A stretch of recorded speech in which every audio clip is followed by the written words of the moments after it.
Hello, welcome to At Home in Dublin with Ricky Porter. As you know, this is a special television program for TV35. We interview movers and shakers, politicians, actors, artists. Today, our show will feature African American business, the most quintessential, the most purest form of the African American business. This is a special show for African American History Month. In the black community, before there was a black medic, or a black attorney, or a black accountant, or a black teacher, there was the black barbershop. You could go into a black barbershop anywhere in the United States, Atlanta, San Diego, Dublin, and you will find black culture. Black men gather at barbershops. I drank my first can of beer at a barbershop. I saw my first baseball game in a barbershop. And I thought I was all grown when I stayed out until 11 o'clock at night in the barbershop until I came home and my mother taught me a different lesson. Today we're talking to two brothers I've known for a while now, brothers that I highly respect, owners, operators of 5 Points Barbershop, Brother Ty and Brother Twan. How you doing? It's a pleasure. Good, good, good. And I know them so much by their first names. I do want to give them their due respect. This is Brother Twan Paldo and Brother Tyrone Ty Odom, correct? Right, 5 Points Barbershop. Yeah, so you heard my intro. Earlier I wanted to have two other businesses, and that didn't work out. And so I immediately changed the concept of black barbershop. There's a picture, I don't know if you've seen it, I don't know if I saw it in your barbershop. There's a picture of President Barack Obama sitting in a barber's chair getting his hair cut. Yeah. Have you seen that picture? Yeah. Do you have that in your shop? No, that was in our old barbershop. That was when we was at Urban Gear. Right. Yeah, I thought that picture more than any other picture really reflected President Barack Obama as a brother. Yeah. In a black barbershop. In a black barbershop. So tell me, besides the fact that you are service providers in a barbershop, and you work in a barbershop much of the week, what do you like most about a barbershop? For me, it's a social gathering. You know what I'm saying? I mean, besides the haircutting and the money, you know, but I like socializing with different cultures, different attitudes, you know, different people. That's what I like the most about it. Yeah. What about you, Brother Paldo? Well, the interactions, and I enjoy the kids a whole lot. They come in the barbershop. Yeah, you're good with children. I saw you the other day, the little boy, his nose was running. You said, you put the napkin on, blow. You know, I really like your barbershop. It's always clean, it's always neat, and it's cool and it's hip. The African-American business climate in Dublin. I know that we have African-American restaurants. We have an African-American accounting firm. We certainly have a few African-American attorneys in Dublin. But overall, and restaurants, Miss Nadine, Miller's Soul Food Restaurant, Hometown Bar and Grill. Hometown Bar and Grill, yeah. Let's give a little word out for Hometown Bar and Grill. Hometown Bar and Grill is sort of new, isn't it? Yeah. Right. It's new. But the overall climate, when I think of the overall climate for business, I'm thinking of how the money flows. I'm thinking of how the city creates an environment to stimulate the business. Do you find, and I want you to be for real with me here, do you find the city of Dublin and the climate favorable for your business? Is it a positive atmosphere for you to grow and be all that you want to be? Either one of you. I'd say for our business, the barbershop, I think it's supported well by the black, and all cultures support the barbershop well. We don't only cut black people hair, we cut whites, Latinos, we cut all races. So, I mean, I feel like we support it well. But as far as the convenience stores, other black stuff, I feel like we need to get out and support those more. Nice. Okay, that's very interesting. What about you, sir? Oh yeah, the same. Just like Twan said, you know, far as barbershop, you know, we do pretty good, you know what I'm saying, with the up and down climate, you know what I'm saying? So I think, you know, people need to get out and support other businesses. You know, it'll be all right. I'm talking with Brother Ty and Brother Twan, brothers at 5 Points Barbershop. You know, your response was, excuse my word, illuminating. What I heard you just say was that in your business as a barbershop, you feel as if the culture and the environment supports your barbershop, but you're not just a black barbershop. No. Right, you are a barbershop. Barbershop. Yeah, and I'm going to be honest with you. I didn't think that way. Why? Because I'm just so used to seeing Afro hair on the floor. And, you know what I mean? I just did not think in terms of a barbershop as being multicultural. One of our barbershops as representing the city of Dublin, regardless of race, regardless of color. Well, I always knew that it wasn't partial to gender, because I've seen women in black barbershops getting line up, etc. But the other part of what you've said, as businessmen, you have a concern for the larger African American business climate, our restaurants. I know I wanted to have Brother Richard Baker on here. Richard's been in the business for so long. But say a little bit more about the support for other African American businesses. This is a show for African American History Month. It's going to air probably 2 or 3 times. So I'd like for you to elaborate more on that. You feel as if there needs to be more support for black businesses? Yeah, I do. Now, is that support by our community? Or Yeah. By our community. by our community? As blacks, I feel like we should support our other black businesses the same as we support other businesses. Very good. So the support of black businesses by black people, or the support of our businesses by all people, should be enhanced. And I think we could do a better job of that in terms of passing the word around. Yeah, we got, you know, business cards. You know, people drop in business cards and a lot of things. We got mechanics come in. We got like Mr. Richards, the shoe shine guy. Correct. Restaurants Correct. owned by black people. You know, it's coming through the barbershop, you can find anything you need. Right. Anything. Right. Talk to me a little bit about your preparation for your work. Both of you, are you cosmetologists? Do you have cosmetology licenses? Why don't we start with you, Brother Twan? What is your background in terms of preparation for this work? I mean, I learned the craft early, and then I worked under someone, and then I went to school and got my license. So, I mean, that's most of the preparation. And what about yourself, Brother Ty? Yeah, I started real young. You know, I was blessed to work in a barbershop with another guy that, you know, gave me the opportunity to build my clientele. Oh, was that here in Dublin or another city? Yeah, here in Dublin. Oh, yeah. Both of you are from Dublin, am I correct? Yeah. But we started out young. We started at school, cutting each other hair, going to bathrooms, you know, porches, wherever you could plug in with some clippers, you know, that's what we did. Right. And we took it from there, you know, God bless us with it. So, you know. Yeah. I think our audience would like to hear that. God bless you. Oh, yeah, no doubt. No doubt. You know, I'm going to tell you something. When I talk to brothers and sisters, no matter what line of work, the tenor or the feel of the conversation is always the same. You know, we say, God bless us. You know, we could be going through the most difficult time in our lives. We just, the Lord's gonna come through. You know, the Lord, you know, He makes a way for us. You better know where your help come from.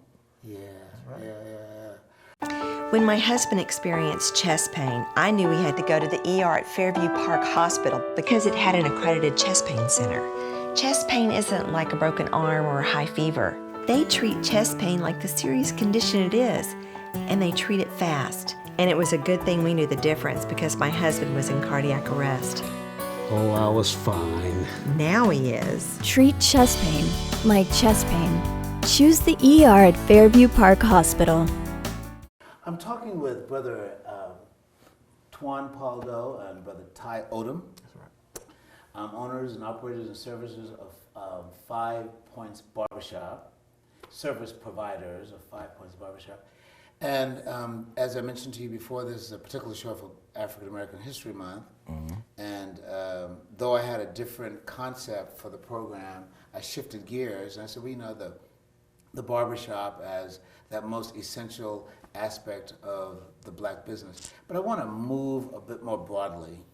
And you're businessmen. So you've had to count your money, you've had to save your money. I've been in your barbershop. You take a great care of your barbershop.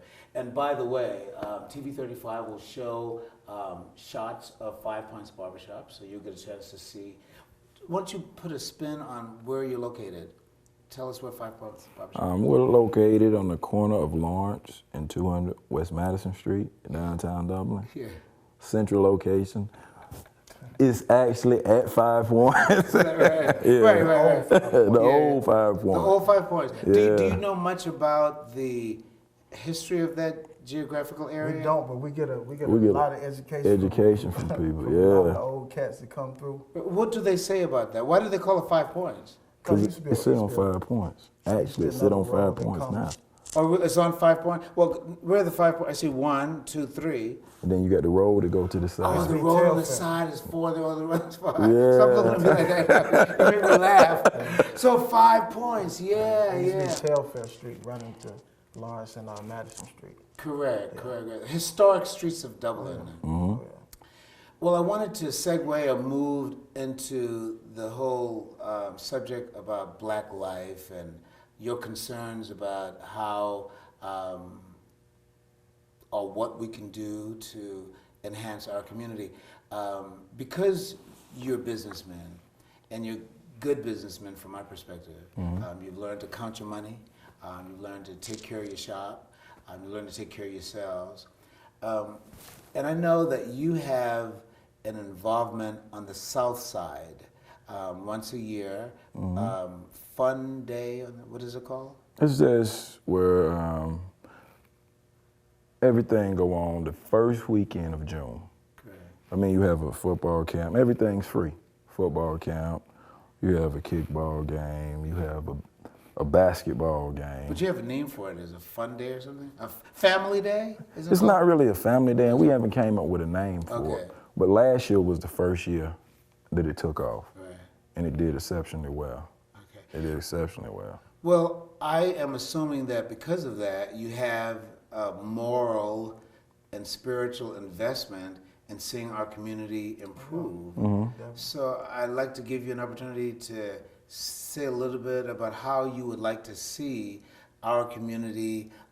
And I know that you're interested in the overall community, and you made that point very clear. And I was very appreciative of the fact that you did. 'Cause I mean, my zone was in black barbershop, right? But you've made that very clear that you have an interest in all of Dublin, all races, etc. But for African American History Month, and you're two black businessmen that I have a great deal of respect for, you do have concerns about our community in a particular way. You wouldn't be doing that project that you've mentioned if you did not have some concern for our community. You're doing that because your basis is that will make our community a better community. So why don't you share a little bit about your concerns for our community, or what you think we can do to make our community better. But I don't want to throw you a ball or anything like that. I didn't prepare you for this question, but I want you to say something about how we can make our community a more attractive community, a more inspiring community. What are your thoughts? I think basically just simply just getting involved. You know what I'm saying? Get involved with the kids' life. You know, kids around here, they love sports. There's a lot of opportunities out here for them. I think just getting involved in everything, you know what I'm saying? Whatever got to do with the kids, get involved. Male, especially. Yeah. Male, the fathers. You know, and I do want to hear your response, but you know what I find so interesting about your response is that when you're on the high road and you're being positive, you know, it's really not about race. Nah. Because I interviewed Jeff Davis, the owner of Altera Network, a couple of weeks ago, and he's the president of the Historical Society here in Dublin. And his answer about what can make our community a better community was exactly the same answer you gave, almost word for word. He said that we ought to get more involved, become more active, participate in the life of the community. So, you know, I do this show, and I always learn. And so you're teaching me something, that what's good for one is good for all. Oh, yeah. Now let's hear from you, Brother Paulo. What can make our community better? What are your thoughts? What are your thoughts about making our community a more attractive place, a more positive place? Like Ty said, I mean, just the involvement. Get involved and, you know, just be, how to put it, be supportive of what's going on. You know what I'm saying? Don't stand back and be like, nah, I don't want to do this. Nah, they don't need to do it. Don't have that negative. Have the positive of it. Do you think that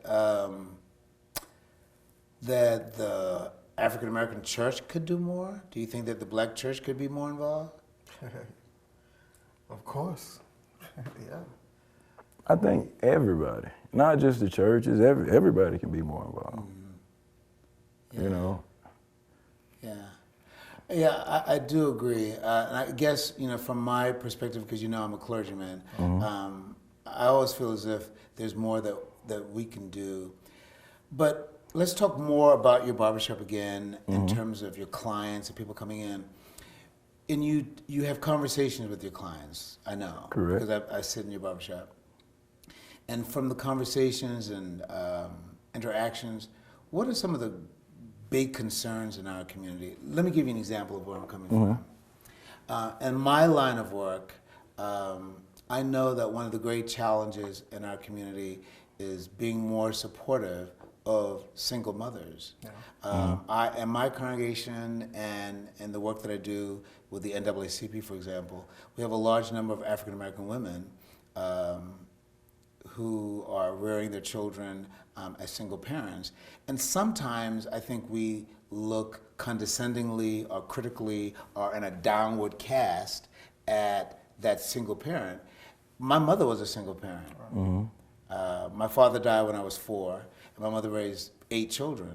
So I give all praise to the single mother who's doing that job. So what I'm saying is I see that as being a need for us to still be more supportive and more affirming. What kinds of concerns or challenges have you heard in the barbershop about what we can do or what challenges exist in our community? We got so many topics come up in the Barbershop, yeah. But like you say, being supportive of single mothers, and that's a major topic, because a lot of these single mothers got these kids, man, that's good in sports and great kids in school. Correct. You know what I'm saying? Need more involvement. You know what I mean? More support of that. It's just like you said, you have to do that. Now you're a married man Actually, with children. Oh yeah. Right. Well, that in itself is a good role model. You're a father also, aren't you? Yeah, right. So, yeah, I think we could do more with supporting our children and supporting single parents. What do you have a different opinion of what we could do, or do you think that's a major topic, right? That is a major topic. Yeah. You know, because I still take the position that no matter what a single mother does in terms of rearing her child, a man is still needed as a model. You're correct. You're correct. And my mother made it a point for us to know all of my father's brothers. And my father had 7 brothers. So all of those uncles, and any one of them could put you in line if you had to. Have you ever heard of the African proverb, it takes a village to raise a child? Did that happen in your lives? Yeah. Did that happen in your lives? Yeah. But now, I think that's out now. That's out the door. With the new generation, I don't think that's not happening. That's not happening at all. And why do you think? Do you think because this new generation doesn't respect the village or does not respect? I think now the new generation is where they don't want no one else saying anything to their children. Where back in the days, I mean, if you get wrong, regardless of where you was at, somebody chastise you. Right. Right. Now, how many children do you have? Three. You have three. And you agree with Brother Oh, John? yeah. Really? People don't want you saying things to their kids anymore. So, too many laws and stuff. Yeah. Now. Yeah. Yeah, I see a lot of children in your barbershop, and both of you are just really good with them. And I see them come in with their mothers, and you already know what kind of haircut they want. Yeah. A lot of kids, man. Yeah. Now, tell me a little bit about your relationship. How long have the two of you been working together?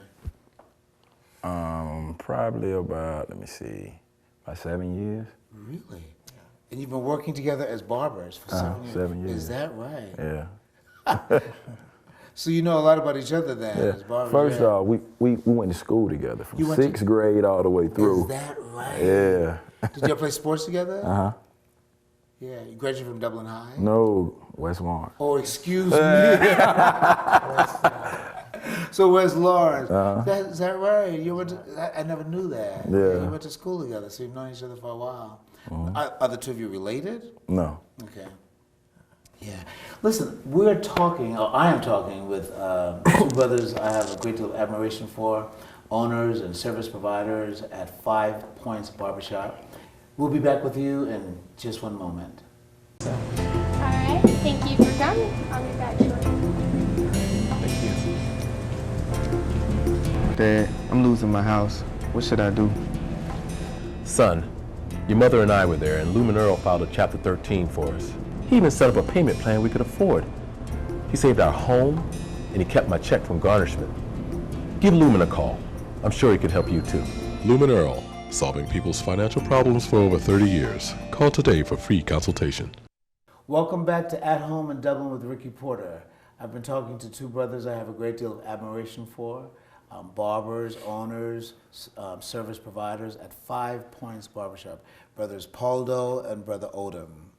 And this has been a special program, as I mentioned, for Black History Month. And when we were off the air, we had a little conversation about our new black chief of police. And based on how you've been educating me, Brother Poldo, he's not our black police chief. He's our new police chief. Yeah. And I appreciate that. I appreciate your bringing me up on that. But he is our new chief of police. So I guess the First time black is the first. right. So that's the correct Yeah. expression. The correct expression is he's the first African American chief of police for the city of Dublin. But he's the chief of police for all of Dublin. Dublin, Right. yeah. Do I have it right now, Brother Poldo? Correct. So we want to say a word for Brother Tim. I'm going to have him on the show eventually. He too is a clergyman. Did you know that? He's Bishop Tim Chapman.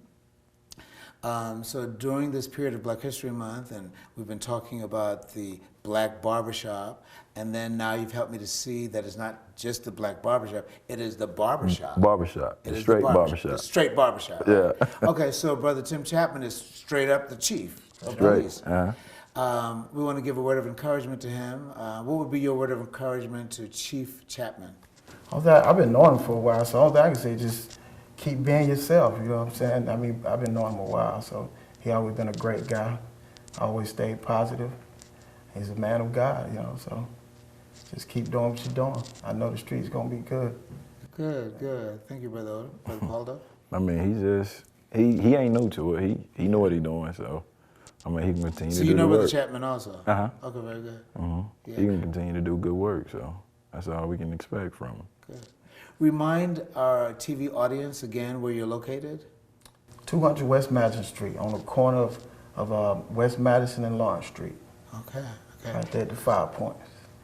As I said, I've been visiting with brothers Odom and Poldo, better known as Twan and Ty. Before we go, I'd like to give you an opportunity once more to plug in the activity that you support, that activity the first weekend of June. Say a little bit more about that. And the reason why I want to push that is because you're not just businessmen. You're community leaders. You're brothers who care about our young people and our families. And I see the work that you're doing in that program on the first weekend in June as an activity that represents your broader values, not just making the money, but I know you got to make the money though, yeah, right. But representing your broader values. So say a little bit more about that program the first weekend of June. I mean, I got to give thanks to Eric Walden, Ben Smith, Demarius Thomas, and Shamitra Marks for the kickball. It's the football camp. It started like 8 o'clock that morning. It's free to the public. You enter once you get there. I mean, ain't no limit on how many kids can be there. And then after your football camp, you'll have a kickball game. And after your kickball game, you'll have a basketball game, which is also free to attend. Mm-hmm. And I mean, you have water slides there, you have concession there. So it's a wonderful event. It's the first weekend of June. The first weekend of June. And you did it last year. Did it last year. Do you have a huge turnout? Huge. I think it was like 195 kids for the football camp. And I don't know how many attended the basketball game. And the kickball game was successful also. So if I would say the basketball game, it was probably a sellout. Is that right? Yeah. Right. I've never seen as many people in the Oconee gym. Yeah. And this year, the gym is going to be air conditioned. Correct. Correct. It'll be air conditioned this year. Ladies and gentlemen, we've been visiting with two wonderful brothers. Support 5 Points Barbershop. Get to know these brothers. You'll get an education just like I have received an education. Brother Odom, thank you very much. Thank you for having us. Brother Paldo, thank you very much. Thank you. Thank you for having us. Thank you for being with us at Home in Dublin with Ricky Porter.